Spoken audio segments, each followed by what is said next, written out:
Hey everyone, it's Michael. Today I'm going to be talking about another thing that is like Goosebumps. Now my channel of course is mostly focused around Goosebumps. All you subscribers that happen to be watching this video, you probably already know this, but I like to make it clear for anybody who comes to the channel that's not familiar with me or this review or my reviews or any of my personality or anything like that.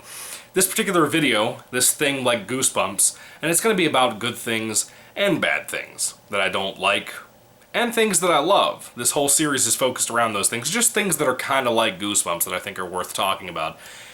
Usually young adult, middle grade horror are kind of the things I fit into this place with books, right? Things like Coraline. If I ever read or watched Coraline, I would talk about that as a thing like Goosebumps. But anyway, the book that we're talking about, of course, like the title says, is Five Nights at Freddy's: The Silver Eyes. Yeah, this is a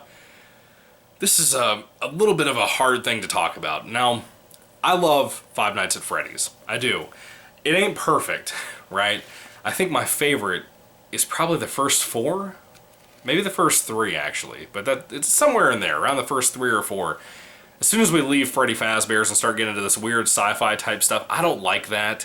I really love watching Markiplier play Five Nights at Freddy's here on YouTube when I go back and rewatch those old walkthrough videos.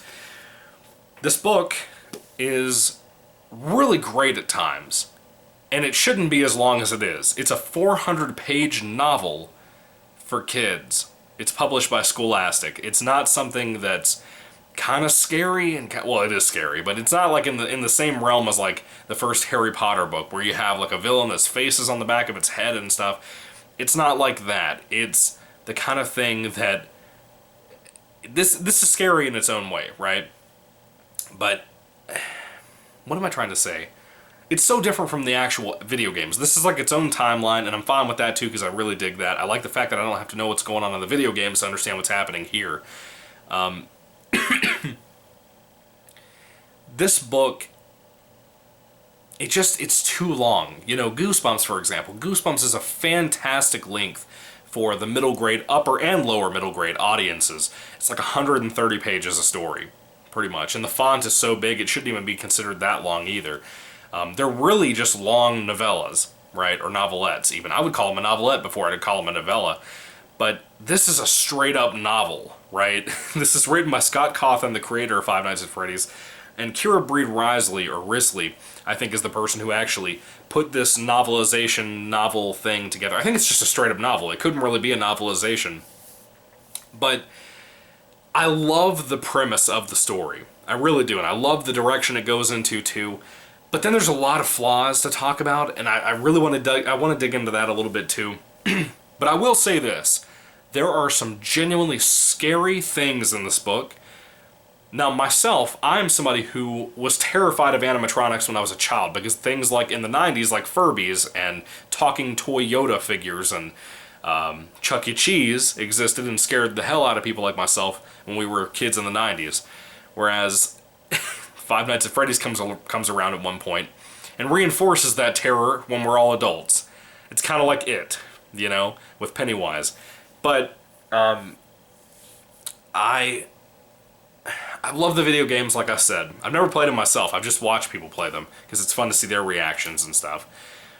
But I love the little board game you have where Freddy jumps over the little pizza tray thing. I love that. I adore that. My mom and my fiance and I played that so many times. We just adore that game.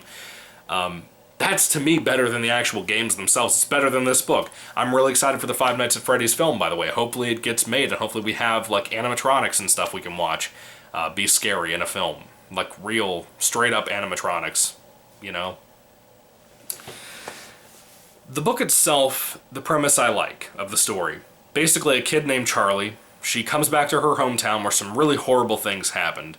As you know, in Five Nights at Freddy's, the video games and stuff, we know that kids were basically being killed and stuff by some kind of child murderer, right? And this is kind of tied in with that a little bit, that all of these kids that have lived in this town all these years, our main character, Charlie, comes back to town on the 10-year anniversary of one of their friends being murdered, right? And the friends all come together, they meet up with Charlie and everything, they all start kind of rejoining their friendship a little bit, getting closer again because of this tragedy in their past. And all of that stuff is fine. That sounds like a Nightmare on Elm Street sequel. You know, it's kind of cool. I kind of dig that part of it. The problem is that every character has nothing special about them. They're all very generic. Now, that's coming from a Goosebumps fan, right? But Goosebumps books are not 400 pages apiece, right? So that's where I have my problem. You don't have enough time to even spend bothering to develop a big relationship with these characters. In this book, you have 400 pages, and the only person that even comes close to having a backstory at all that's really actually valuable in some way is Charlie, our main character, because of what happened with her father. And I don't want to talk about that either. But I love the house that she lives in because she has like robots that her dad had built. Her dad apparently is the person who built the Freddy Fazbear's animatronics, according to this book.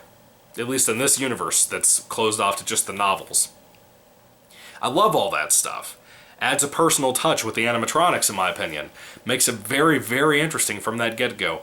But Charlie is literally the Bella Swan of Five Nights at Freddy's universe. No matter what we're talking about, movies, books, games, none of it. Doesn't matter.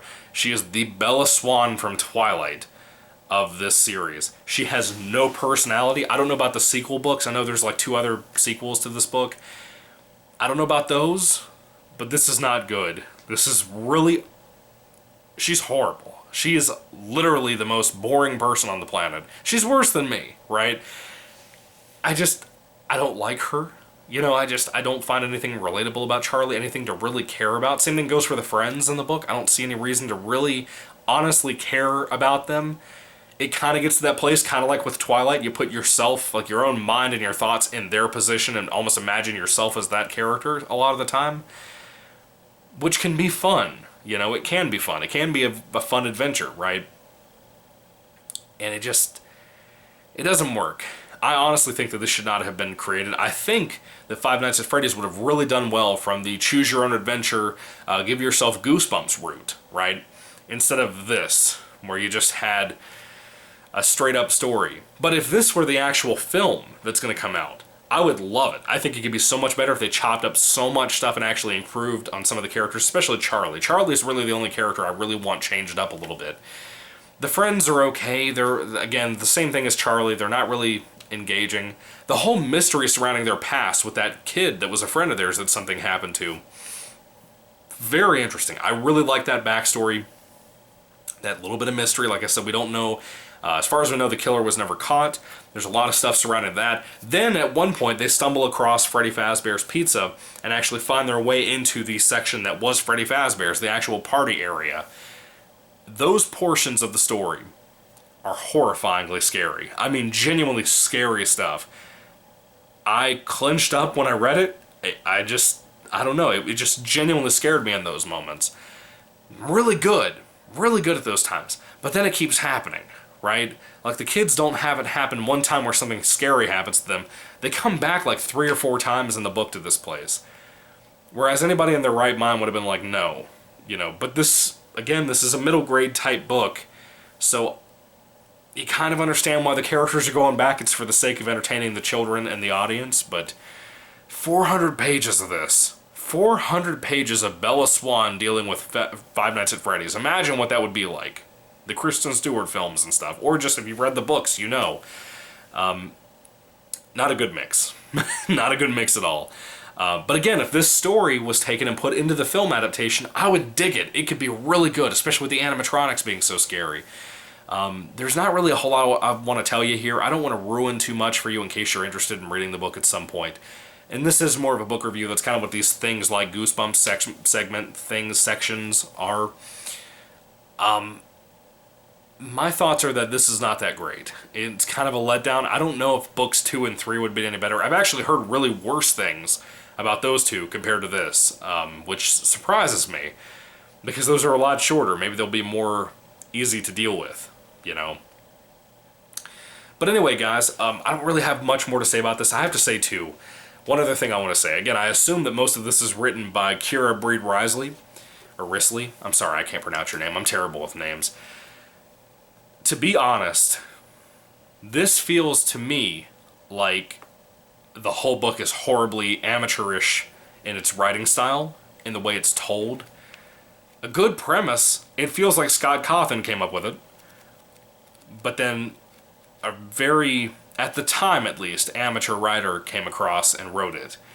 Now, again, I love Goosebumps. I know it's a very basic style, but the way R.L. Stine writes, there's a very much a humorous attitude, but also when it's a scary book, like Ghost Camp or Goosebumps Wanted the Haunted Mask, or just the original first two Haunted Mask stories, there's an atmosphere that's developed. It's not like your typical middle grade author would do with Goosebumps. And yet, this book is what Goosebumps would be like if somebody else wrote it. You know, if R.L. Stine had come up with Five Nights at Freddy's and somebody else was writing this that was not R.L. Stine, but it was supposed to be under the Goosebumps label, let's say, this is what this feels like. Just an amateur just comes in. And I'm not trying to insult Kira. I'm just saying the writing style needs to be improved. And I hope it is by books 2 and 3 if she's still involved. But for right now, this is a big old miss, guys. I'm sorry, but Five Nights at Freddy's The Silver Eyes, as cool of a title as that is, and as cool and fun as this book typically was, in the scarier portions, which genuinely made me hold my breath, especially with Foxy. Foxy is so scary. He has one of the scariest moments in this book, and the ending really got to me. The ending was really, really scary, too. But the book itself, it's a big miss in a lot of ways, and I hate to feel that way. I hate to say that on camera to possibly hurt somebody's feelings, like Scott Cawthon or Kira, but this is a miss. It's got a lot of great in it. It has a lot of great stuff in it, but it's a miss. It really is. If you're a Five Nights at Freddy's fan, you might want to check this out just to have it as part of your collection if you want to. But for me, it's a miss. I'm sorry, but it is. What are your thoughts on Five Nights at Freddy's The Silver Eyes? I keep forgetting the title. Put your thoughts and comments down below, guys. If I had to rate The Silver Eyes on a 5-star basis, I'd give it a 3 out of 5 stars. It has some really good stuff in there that kind of counteracts with the horrible stuff. You'll have things, just the most boring, mundane things, go on for like 40 pages, and it doesn't need to happen, right? But I hope the film comes out at some point, because I'm really stoked for the movie, if it happens. I still have no confidence it's actually going to get made. I think Five Nights at Freddy's is kind of phased out a lot. But it's going to be part of a lot of kids' childhoods, like their nostalgic feelings years down the road. They're all going to be thinking about it. So, anyway, what are your thoughts, guys? Put them down below on Five Nights at Freddy's The Silver Eyes. Thank you so much for watching. May the Lord Jesus Christ bless you guys today, and goodbye.